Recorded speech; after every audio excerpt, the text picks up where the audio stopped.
Good afternoon and welcome back to LI Studios. I'm Kyle Bechet, Communications Manager here at the Leadership Institute. Today is our free live webinar, and our topic for today is Stories of Success, Lessons in Direct Mail Fundraising. Our guest for today is Richard Viguerie, founder and president of American Target Advertising. Richard has been on the forefront of conservative direct mail fundraising for many decades. So we're in for an awesome webinar today with a lot of great information and great stories. But before we get into that, as always, I want to encourage you to send in your questions using live@leadershipinstitute.org or by tweeting at us using the hashtag LIWebinar. With that, Richard, thank you for joining us today. My pleasure, Kyle. I always enjoy coming back to Leadership Institute and talking about marketing. Yeah, well, we're always glad to have you here, whether it be in the studios or downstairs on the third floor, giving us all of your knowledge. So, what is the deal with this direct mail fundraising? What are the high points, the low points, and everything in between? Well, going back to kind of the beginning for me, Kyle, a brief review here. I'm 81 years old. I literally go 12, 14 hours a day, 5.5 days a week. Love every minute of it. Our company that you made reference to, American Target Advertising, have 75 employees, and we're hiring, by the way. We'll mail between now and Election Day next year about 150 million postal letters, many hundreds of millions of emails. Direct mail is alive and well, and we can talk about that a little bit later. But I like to make the point, without direct mail, there'd be no modern day conservative movement.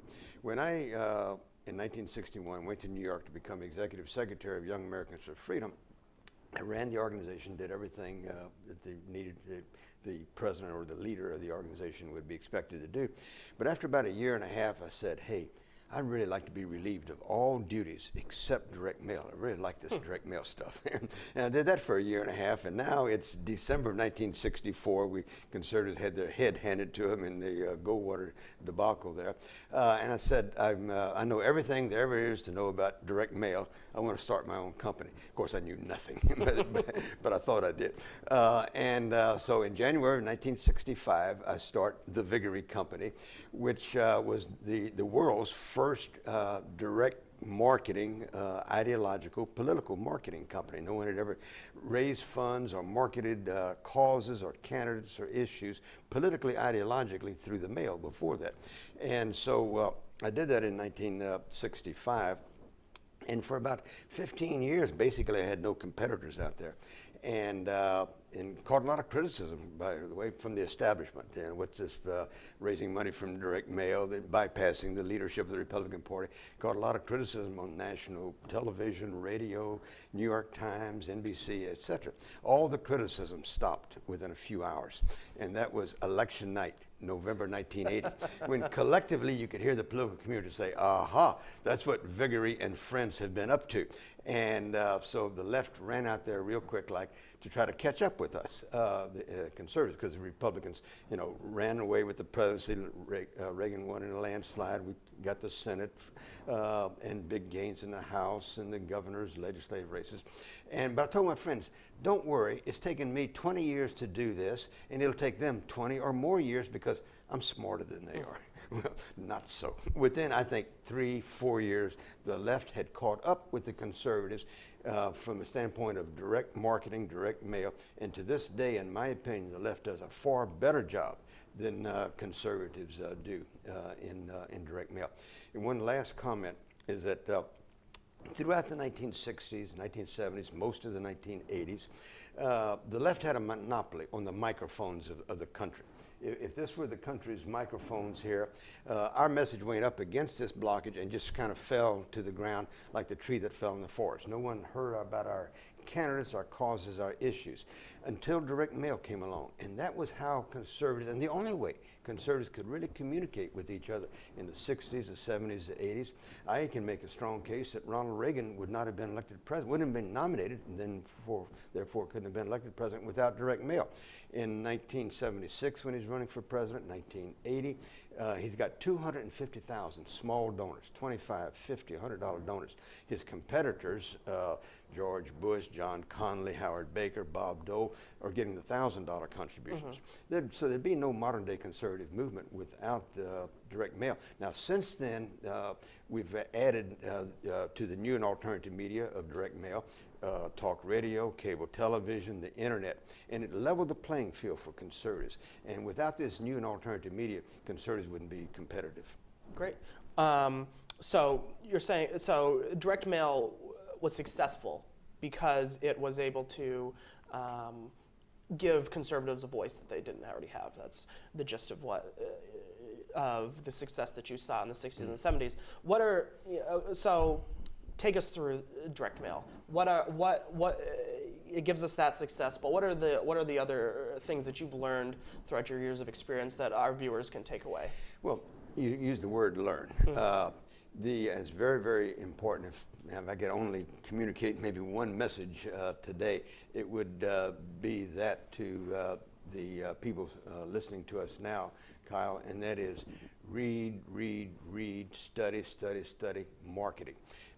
When I went to New York in 1961, I didn't know anything about direct mail fundraising. Of course, hardly anybody else did. In terms of political direct mail, nobody knew anything about it. So I started reading David Ogilvy and all the other giants out there. Took seminar courses and read every book that I could. And by the way, then and now, I feel that I learned about 90% of what I learned from the commercial world. I learned very little, quite frankly, from the nonprofit world. Some, but not a lot, because quite frankly, there's not a lot of professionalism in nonprofit marketing. So that particularly the young people listening to us now, if you spend the next 4 or 5 years in a major study of marketing, as I did back in the early 60s, within 4 or 5 years, you can be the top 5% of your profession, because there is so little professionalism out there. I've said many times that I wouldn't dream of flying in an airplane with a pilot who had the skills of the average person in nonprofit marketing. And that's true, I think, of Republicans, Democrats, conservatives, liberals, charitable, health and welfare. There's just not a lot of professionalism out there.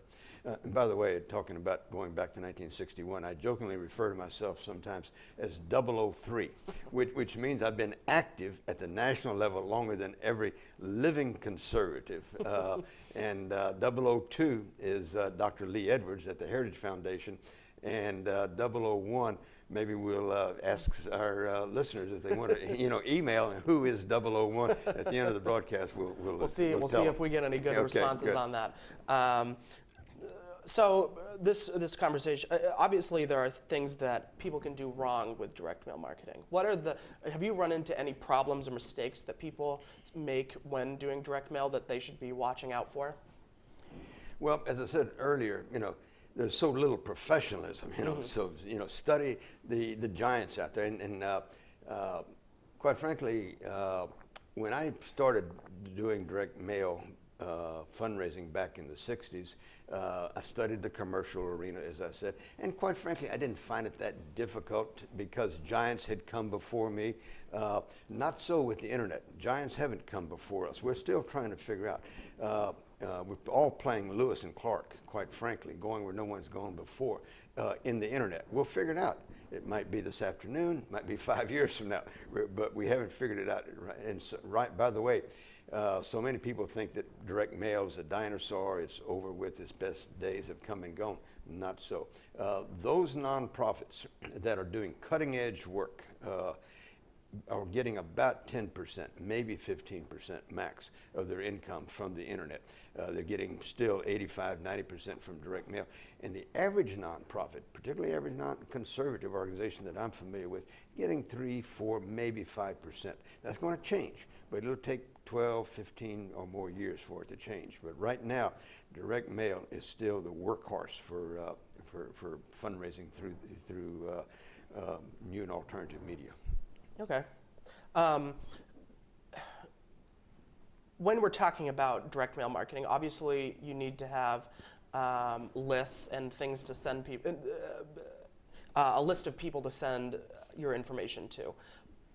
How do you suggest to people going about building the right lists? Because I know from personal experience with email marketing that the right list doesn't always guarantee you success, but the wrong list guarantees your failure. Well said, Kyle. Well said. When just you want to talk about stories here, I'll tell you a quick story along that line. When I started my company, and I went where no one had gone before with political direct mail back in 1965. I'm young. I've got a new wife, relatively. We've only been married a few years, had 2 babies, and I thought I knew everything. Of course, I knew very little. But the one thing that I knew was a problem, and that was list. Because now the direct marketing is a very mature business. It was much less so 50 years ago. And there were hardly any conservative mailing lists, okay?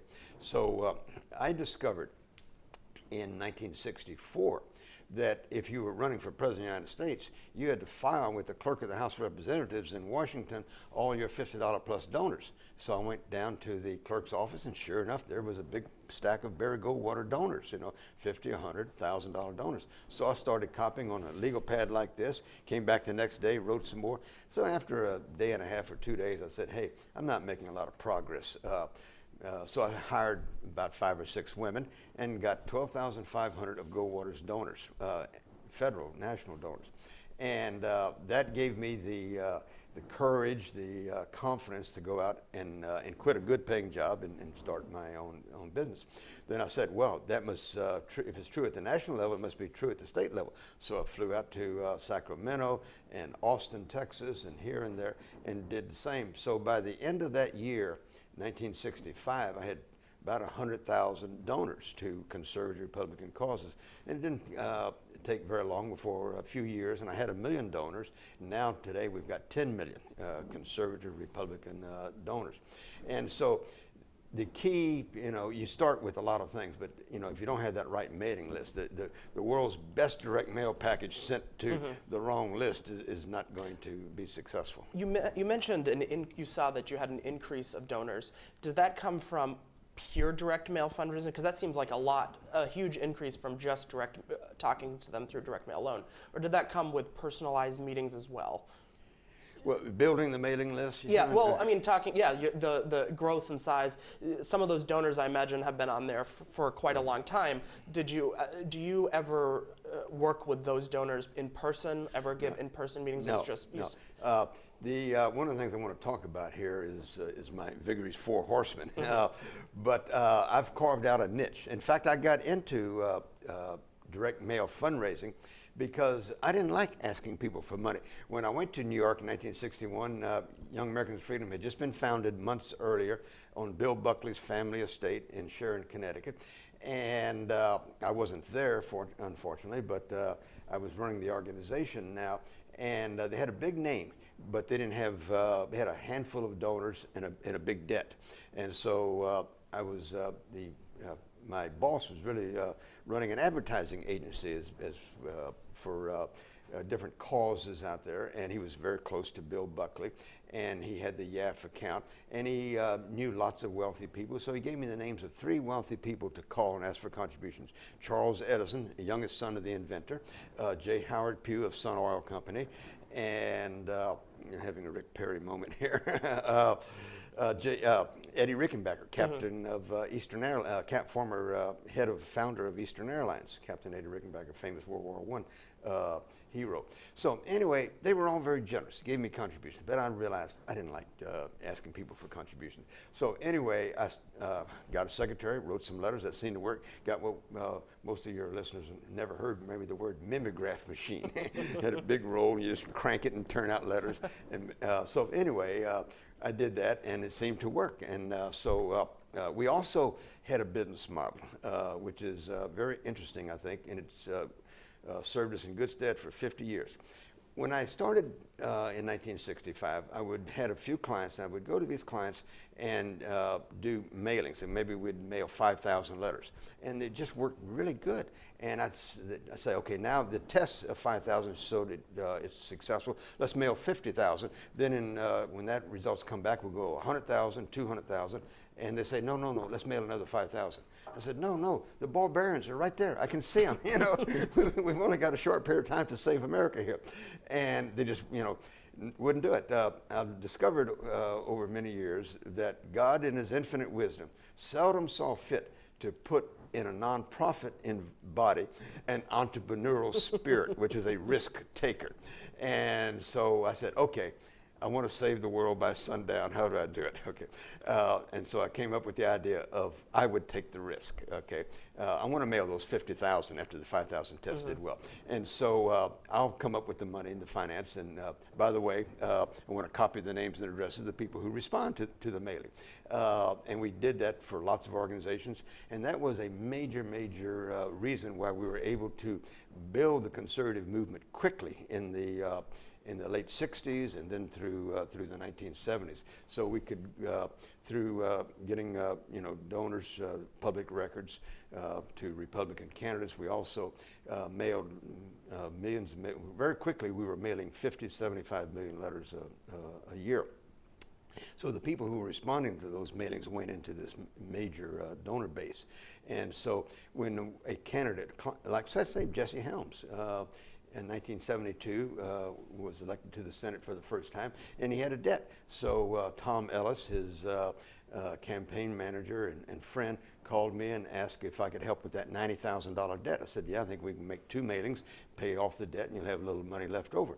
And he didn't know quite how that worked, but I went down to the Senate and explained it to Senator Helms, and we did it. It was like clockwork. We did 2 mailings of 35, 40,000 each, because I could go to donors who had given to another conservative organization the previous month, the previous year, et cetera.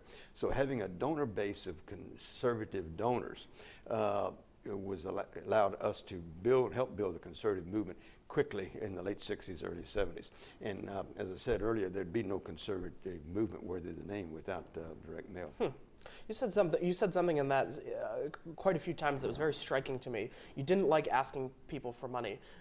That seems like a very hard thing to do, even in direct mail fundraising.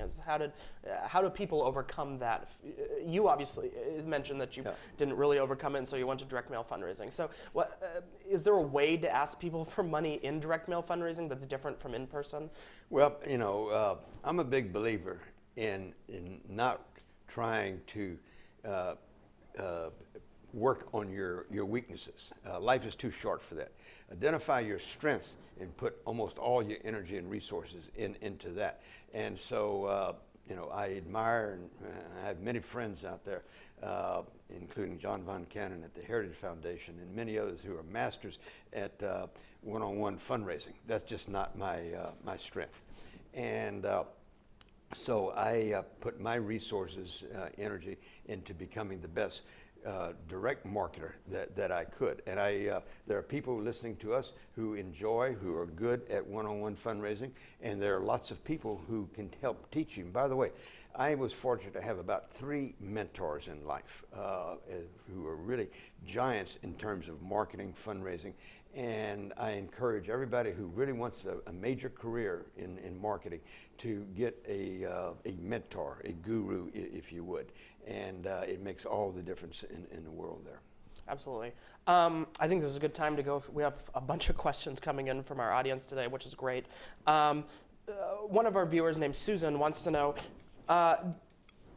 what would be the cost of doing a direct mail program? Specifically, she asks about Virginia itself. Is there a ballpark figure you can give them today? Well, literally we could talk for the rest of the hour on this. We could talk all day, probably the rest of the our mics only have so much time. So. Yeah, but by studying commercial direct mail, as I said, I did it back in the 60s, and to this day, at my age of 81, I still spend 2 to 3 hours, 6 days a week studying marketing. I don't have very many competitors that do that out there. So study marketing. But one of the things I learned, Kyle, early on is the value of the importance of the lifetime value of a customer or donor. See, when I'm reading the business books, they talk about lifetime value of the customer. Well, it's easy to transcribe that. Okay, I don't need customers, I need donors. Okay, so what's the lifetime value?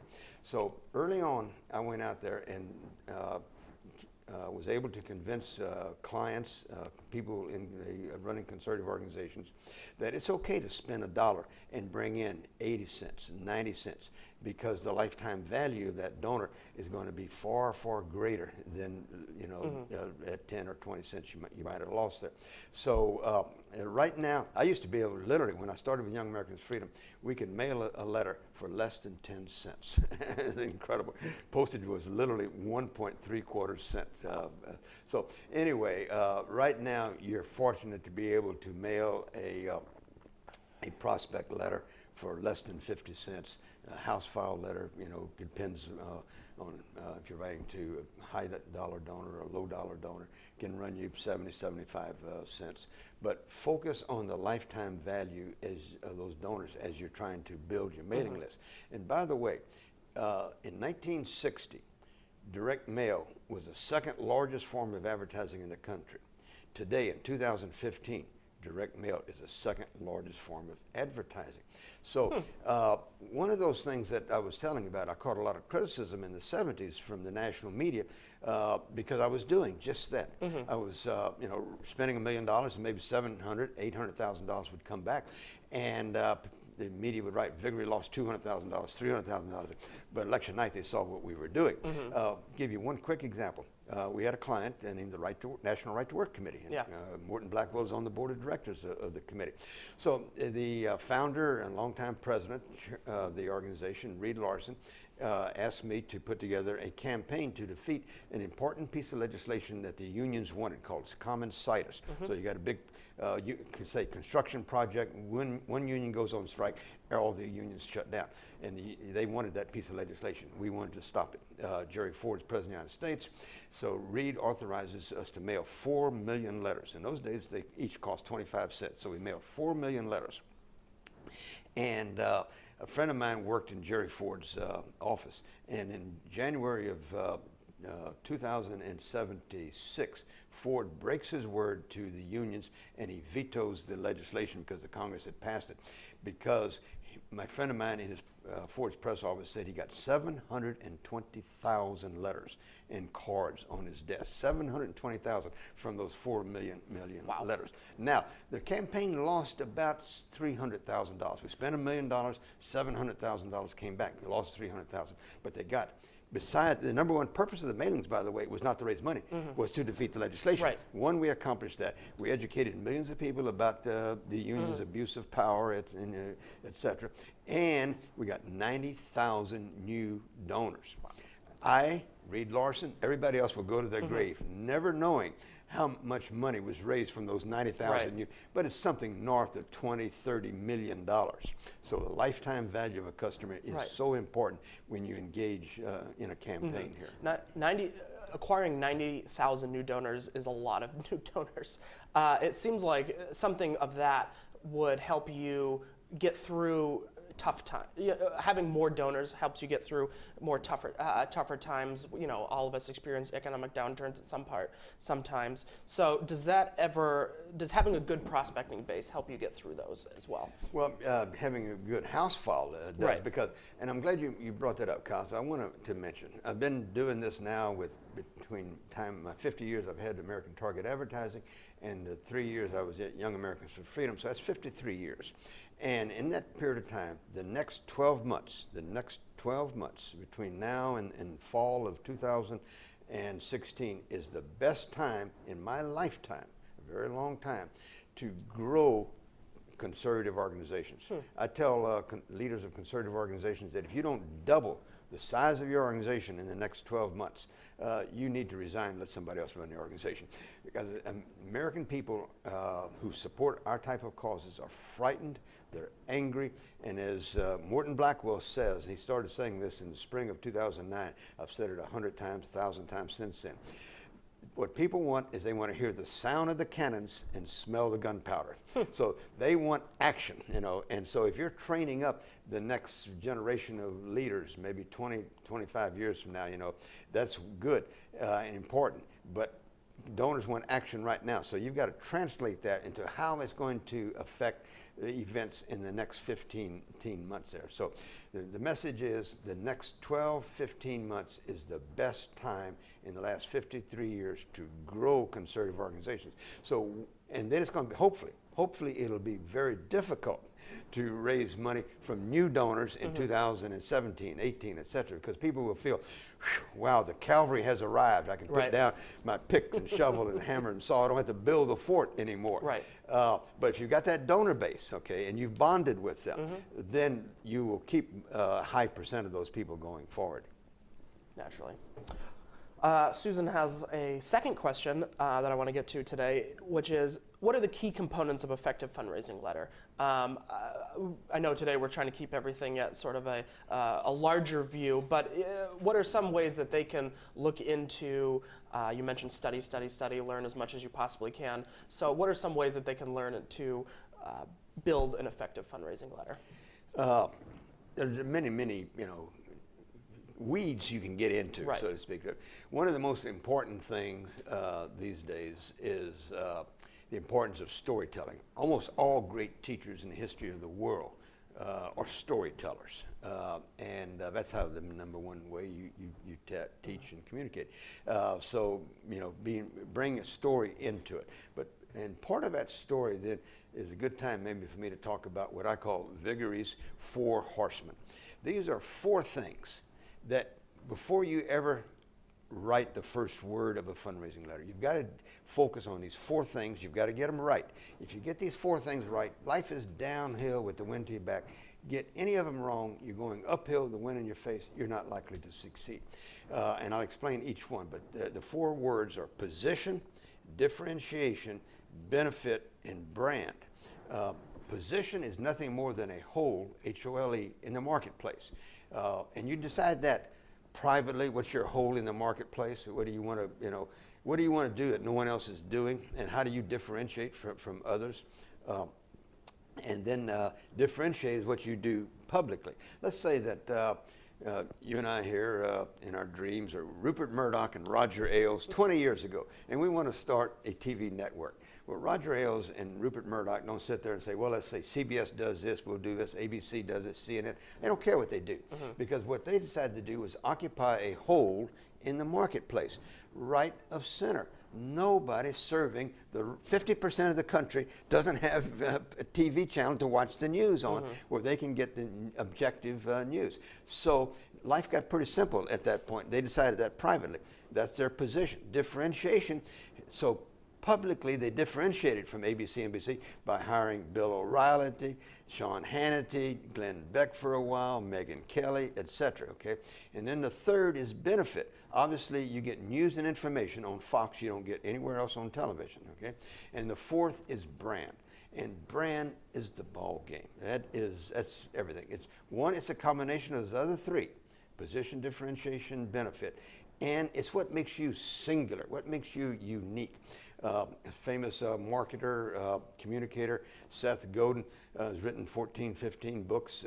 He has a daily blog, I strongly recommend it to everybody, Seth Godin, G-O-D-I-N.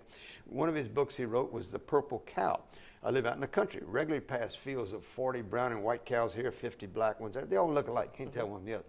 But if one of those was a purple cow, and that's the title of his book, The Purple Cow, that'd make all the difference in the world. So does your organization kind of blend in with a lot of others? So first, before you write that letter, how do you, what hole in the marketplace are you talking about? Let's say there's dozens, quite frankly, of good pro-life organizations out there. And for the most part, it's hard to tell one from the other. One of our clients, Students for America, run by Kristen Hawkins, and they do a phenomenal job.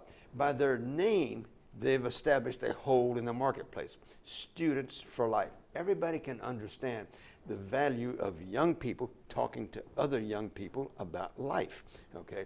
So, make sure you understand what is your organization's, if you're working for a candidate, for example, how does your candidate differentiate from all those other candidates out there? And if you say, well, he's smarter, more compassionate, whatever, no, that's not so. The voters give you, all of you are smart. You wouldn't be running out there, So I use the example sometime of the 2008 Democrat election process.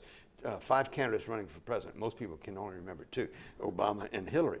The other 3, Bill Ridley, former governor of New Mexico, Chris Dodd, senator from Connecticut, and Joe Biden. People forget he ran for president. They in the primaries, they got 1.5%, 2% maybe on a good day, because there was no differentiation. Obama had a hole in the marketplace. Hillary had a hole in the marketplace. There was nothing that differentiated. They thought, well, Biden, I'm smarter than those other people. Not so. The public gives you that. Yeah. So what separates you from all that competition? What do you do that no one else does out there? And you have to talk about that. Make that the dominant theme of your package. That you are doing something that's very important, and 2, no one else is doing it. Seems like that's a good lesson for 2016 as well. We have a couple of other questions here. Alex wants to know, how do you get a job in direct mail? How do you get started and work on the things that you work on? Well, as I said, we're hiring at ATA, but and we've hired more than our share of interns and young people. Quite frankly, with the barbarians used to be at the gate. They're in the Citadel now. They're inside. So we're looking for some people with real experience. Just you go to the many conservative organizations out there, and maybe you volunteer a little bit, or get an entry-level job. I had an entry-level job when I started, and there's nothing wrong with starting with entry-level job. And if you study, and as I said, within 4 or 5 years, you can be in a rare 4 or 5% of people involved in nonprofit direct marketing, because most people are not spending 2 or 3 hours a day studying marketing, and follow your passion. What is your passion? Is it economic issues? Is it health and welfare? Is it social issues, cultural issues, whatever it might be? And start working and volunteering or asking for a paid job at any level. And just what you want to do is get your foot in the door, get your nose under the tent, and you can take it from there if you've got talent. Let me just say one other thing here too. The conservatives need a lot of things, and on a short list of things that we need is new leaders. Maybe that means the number 1 thing that we need. And I think people are looking for leadership. That's one reason why Donald Trump is so popular. People are angry with the leaders that we had, looking for new leaders. But I'm a big advocate of something I call third force. Not third party, third force. The left has been so effective over the years with thousands, tens of thousands of third force organizations. Think about environmental groups, all the race-based organizations out there, all the unions out there, etc. And each of these organizations, by the thousands, have their own source of membership, their own source of funds, their own agenda. And they operate totally independent of the Democratic National Committee or any state committees. And the right has just a handful compared to the left. If Obama called a meeting of all the liberal environmental groups, there'd be 300, 350 show up, okay? If, say, Jim DeMint of the Heritage Foundation did that, there'd be 4, 5, 6, conservative organizations represented. So we need lots of new third force organizations. And when you do that, the organization needs a president, needs a chairman, you need somebody in charge of fundraising, somebody in charge of the press, volunteers, membership, whatever it might be. And so lots of opportunities for leadership. And by the way, most people are normal out there. They're not political junkies. They're not going to show up on a Tuesday night for some Republican project or even a conservative project. But they really are interested maybe in the local schools, or the overregulation of small business maybe, or overregulation of property owners, whatever it might be. So you can get people interested in a third force many times more than you can say, with political committees. In 1964, Hillary Rodham is a Goldwater girl. She was a conservative in 1964. By 1969, she's a hardcore leftist, okay? Not because of anything the Democratic National Committee did, but because of a single issue. She got involved in single issue opposition to the Vietnam War, okay? And then from that, it was an easy step to get involved in many other Democrat projects and causes out there. So get people involved on one issue that they're passionate about. And so the listener there, Alex, I think it was his name. And so what is his passion? Get involved in that, and then you're much more likely to have success. Bringing that into our conversation today about direct mail, can you build a third force organization, single issue organization from using direct mail, and how should they go about using direct mail fundraising in those types of organizations? The first thing that I would do, if you want to start a new organization, I'm just quite frankly a nut about this, and I don't do anything in life that I don't first write a 4-part plan. I don't do anything that's important. Okay, if I'm going to write a book, I will do a 4-part plan, and then after I've written the book, I do another 4-part plan on marketing the book. During the late 1970s, early part of the 1980s, well, for about 9 years, we used to meet every Wednesday at my home. Morton Blackwell and Paul Wyrick, Ed Fuller of the Heritage Foundation, 8-9 of us, Ron Godwin of the Moral Majority, and we'd plot and plan. And then there was a period of time we'd reconvene at our home for dinner in the evening with the same people for breakfast, but this time congressional backbenchers, the young congressmen, Newt Gingrich, Vin Weber, Bob Walker, Hal Dobbs, others. And we'd plot and plan. Whenever we'd come up with a problem, invariably, Newt Gingrich would go to the blackboard. We didn't have whiteboards in those days. And he'd write 4 words on there: vision, goal, strategy, and tactics. An hour later, we had figured out, written in, what's our vision, what's our goal, what's our strategy, what's our tactics, and we saw a clear path forward. And I'm just I stress so much the importance of a written plan, and most great leaders will tell you the importance of that. Churchill, Eisenhower, others. And the number one benefit, by the way, of a plan is not working the plan. That's important, but that's secondary. The number one benefit of writing the plan is writing the plan. Because as you write the plan, you thought you wanted to go over here, but you say, no, I need to go over here, I see, and I need more of this, less of that. And so it clarifies your thinking. It helps crystallize your thinking. Organizing your thinking before exactly. you get started. It helps organize your thinking. So if you want a career change, do a 4-part plan. What's my vision, goal, strategy, and then tactics? And the same for a fundraising letter. I do the same there. I just don't do much of anything of any importance without that 4-part plan. And by the way, it's important to share it with others. And it's permissible to change it. Bill Clinton, when he's 16 years old, is telling people he's going to be president of the United States. When he's in college, his girlfriend, Hillary Rodham, is introducing him to, this is Bill Clinton, my boyfriend, he's going to be president of the United States.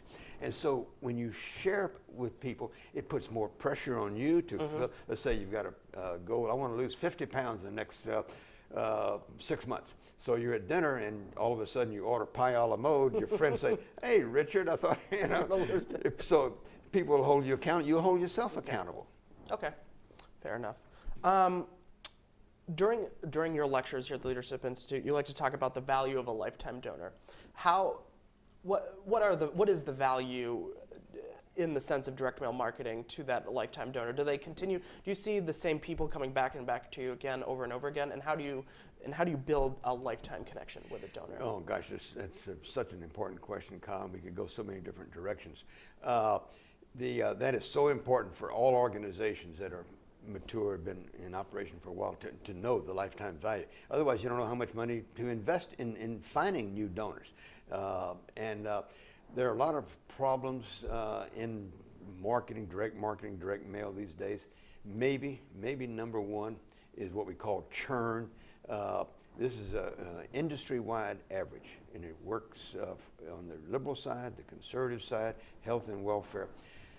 60% on average of the people who give you a contribution the first time never give you a second contribution. So on average, 40% are staying for that second or third contribution. So bonding with these people, having a story to tell them, having a hole in the marketplace, all these things. They're having a brand. When you go into the supermarket, there's no one there selling you. There's no one saying, no, Mr. Vigri, don't buy this paper towel, buy this other one over here. I'm a Viva person. I'm sure Bounty makes a good paper towel, but I've already sold before, and no one, they'll check me out, they'll take my money, but no one is selling me, okay? So you need to have a hole in the marketplace. You need to be branded with people to take that number from 40% to 60, 70, 80 or higher. And by the way,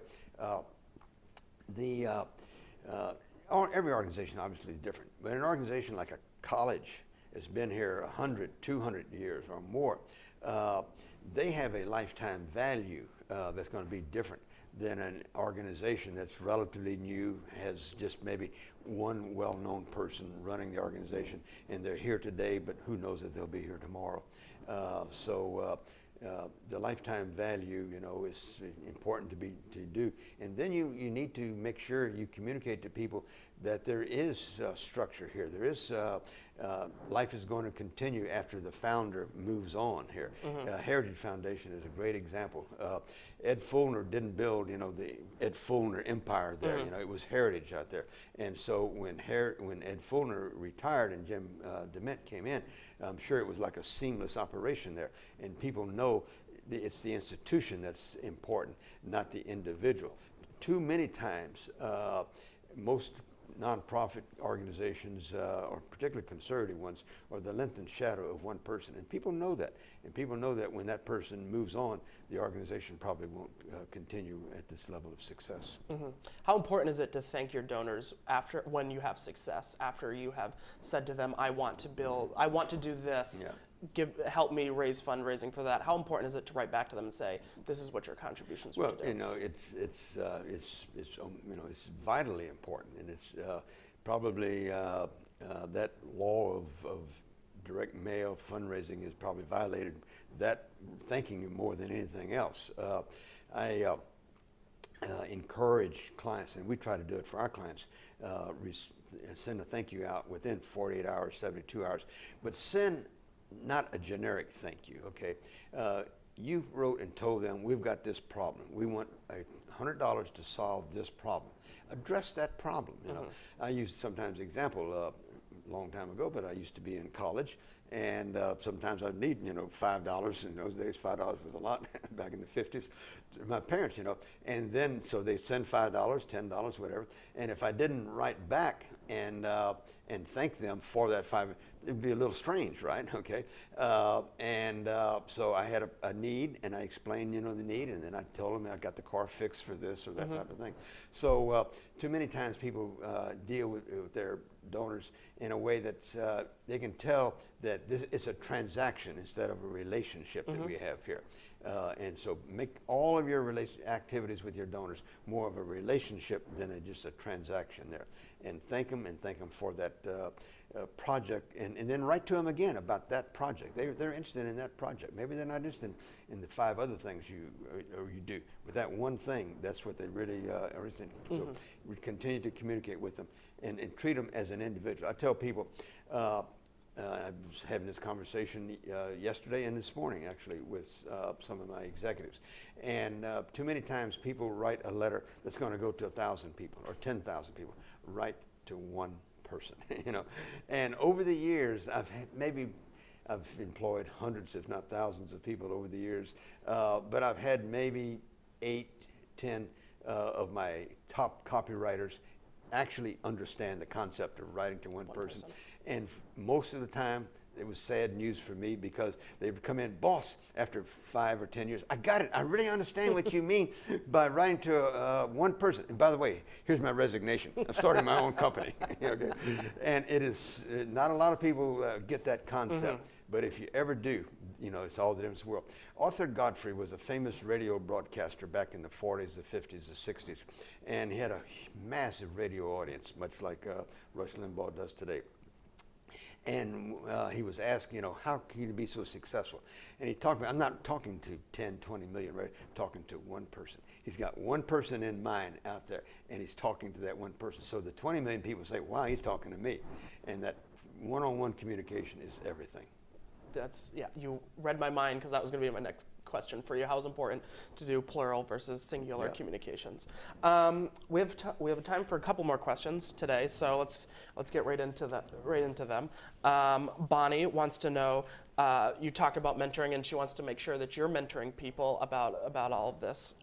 So are you mentoring people? Oh yes, there? I mean, well, I've heard this any number of times, that the number one job of a president of a company. Now, I'm not president, I'm chairman now. I've got a wonderful woman who's my president and CEO, Kathleen Patton.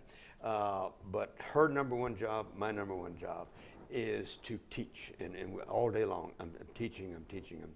I was having breakfast with some political people this morning, and I was telling them, asking them the question, do you remember Christ's last words on earth? And the answer is, go forth and teach all nations. So I teach all the time, and I'm just whether it's my employees, whether it's I'm always available regularly. People who are not clients will come out and want to pick my brain and brainstorm. I'm always available to grow the conservative movement. It's been a good part of the last 50 years doing that, and so all of us, I was very fortunate. I had giants who mentored me. Literally, these were political giants out there, and I feel very, very blessed that I had these giants. And none of us, Kyle, are a turtle on a stump. You're walking out in the woods and you see a tree stump, and a turtle on it. Somebody came by there and put that turtle there. He didn't climb up on that turtle. So we're all turtles on a stump. I certainly am one. I've been very blessed to have great teachers along the way, and I still continue to mentor my own team, as well as other conservative leaders out there, and young people getting started. And Leadership Institute graduates as well. Yep, and I never turned down an invitation from the Leadership Institute to come and talk about marketing. Great. I think our final question from our audience today is going to come from Donna. How often do you contact your lists? And then a follow-up question to that is, do you segment your list? Do you say, okay, we want to talk to the people that respond to us at this frequency more often than the people that don't respond to us at a less frequency? Oh, absolutely. That's how many times you should write depends on every organization is different. If I don't know, you're Harvard University, you don't write every 2 or 3 weeks, saying you're going out of business and you need a contribution by sundown. But in a campaign, if you're running a campaign, maybe you might write every 3 or 4 weeks in January. But by August, September, and October, you can be writing every 10 days. People know the election's looming on us here. So, but when you write, have a reason to write. Don't just say that, hey, I understand you've got money. I need money. Send it and be quick about it. And that's the way, quite frankly, most fundraising letters come across there. Right. So I always notice an influx of emails or marketing for candidates around fundraising deadlines when they have the quarterly reports come out. I notice that I get 5 emails a day from different people on different on the same campaign saying, give us money before this important deadline. Yeah. I made a comment earlier about we're just trying to figure out the internet. Some things we do know, such as the vast majority of online contributions are given in the month of December. And the vast majority of that December's month comes in the last 72 hours. And that's for a C3. C4 is different, but where it's tax deductible, people can make tax deductible, reduce this year's taxes, et cetera there. So the huge amount of money is raised on the internet in the last 72 hours there. Very interesting. I'm going to give you a chance to tell us about about some of your success stories and continue on in the final moments here. So, what should we leave here with? All right. Let me just say, in advertising, there's probably one secret that's more important than any other quote-unquote secret, and that is repetition. Coca-Cola knows that, and a lot of, so that a board member of Coca-Cola ever went to a board meeting and said, it took me 30 minutes to drive here. I passed 6 billboards for Coca-Cola. What a waste, I just needed one. Not so. Everybody knows the more you tell, the more you sell.